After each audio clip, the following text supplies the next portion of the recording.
چھوٹے سے بریک کے بعد۔ بسم اللہ الرحمن الرحیم۔ یہ ہمارے پڑوسی ملک سے کویسچن تھا، اگر کسی کو سخت نزلہ ہو، سانس لینے میں بھی دشواری ہو رہی ہو اور غسل واجب ہو جائے تو وہ ناک میں پانی چڑھانے کا فرض کیسے ادا کرے گا؟ دیکھیں، مسئلہ یہ ہے کہ اگر واقعی سخت نزلہ ہے اور ناک میں پانی چڑھانے سے بلکہ سر پہ پانی ڈالنے سے مرض کے شدید بڑھ جانے کا اندیشہ ہو تو پھر ناک میں پانی چڑھانا ہی نہیں، وہ سر بھی نہ دھوئے بلکہ گردن کے نیچے سے نہا لے اور گیلا ہاتھ کر کے پورے سر کا اور چہرے کا مسح کر لے۔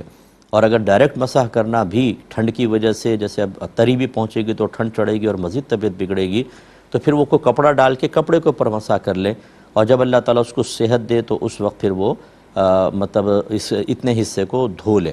ہاں، اگر ایسا کوئی ہے کہ گرم پانی استعمال کرنے سے تکلیف نہیں ہوتی تو پھر گرم پانی استعمال کرنا ہوگا، یا اگر وقتی طور پہ ٹھنڈا بھی استعمال کر لے اور اس کے بعد کوئی آگ وغیرہ کے سامنے بیٹھے تو نارمل طبیعت ہو جائے گی تو وہی کرنا ہوگا۔ یعنی جب کوئی حیلہ شرعی اور کوئی باقی نہ رہے اور آدمی ٹھنڈے پانی سے سخت نقصان کا اندیشہ محسوس کرے تو اس پر اس چیزوں کو پوسٹ پون کر دینا جائز ہو جاتا ہے، رعایت